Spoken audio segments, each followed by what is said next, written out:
টাঙ্গাইল এক আসনে সদ্য ঘোষিত স্বপন ফকিরের মনোনয়ন বাতিলের দাবিতে বিক্ষোভ মিছিল অনুষ্ঠিত হয়েছে।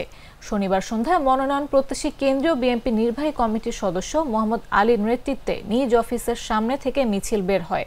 মিছিলটি শহরের বিভিন্ন সড়ক প্রদক্ষিণ করে মোহাম্মদ আলীর অফিসের সামনে এসে শেষ হয়। এ সময় বিএনপির ভারপ্রাপ্ত চেয়ারম্যান তারেক রহমানের ঘোষিত রাষ্ট্র কাঠামো মেরামতের 31 দফা বাস্তবায়ন ও জনসম্পৃক্ততা বৃদ্ধির জন্য লিফলেট বিতরণ করা হয়। এ সময় কেন্দ্রীয় বিএনপির নির্বাহী কমিটির সদস্য মোহাম্মদ আলী, উপজেলা বিএনপির সাবেক সহ-সভাপতি জয়নাল আবেদিন বাবলু, বিএনপি নেতা আনোয়ার হোসেন প্রমুখ বক্তব্য রাখেন। জাতীয়তাবাদী ছাত্রদল থেকে এ পর্যন্ত এসেছে। আমি জাতীয়তাবাদী ছাত্রদলের 3 বার কেন্দ্রীয় কমিটির আইন বিষয়ক সম্পাদক ছিলাম। আমি বিএনপির জাতীয় নির্বাহী কমিটির সদস্য। আমি বাংলাদেশ জাতীয়তাবাদী আইনজীবী ফোরামের যুগ্ম মহাসচিব। আমি জিয়াউর রহমান ফাউন্ডেশনের একজন ডাইরেক্টর।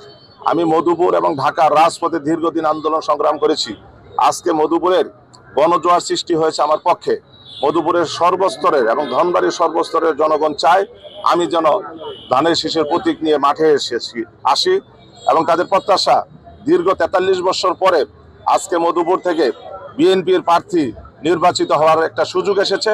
দলের হাইকমান্ডের প্রতি আহ্বান জানাবো যে মধুপুরের আসন টাঙ্গাইল 1, ধনবাড়ি এবং মধুপুরের সমন্বয়ে গঠিত, এটা আপনারা পুনর্বিবেচনা করুন এবং যদি আপনারা পুনর্বিবেচনা করেন অবশ্যই এই আসনটা ধানের শীষের প্রতীকের পক্ষে প্রার্থী বিজয়ী হবে।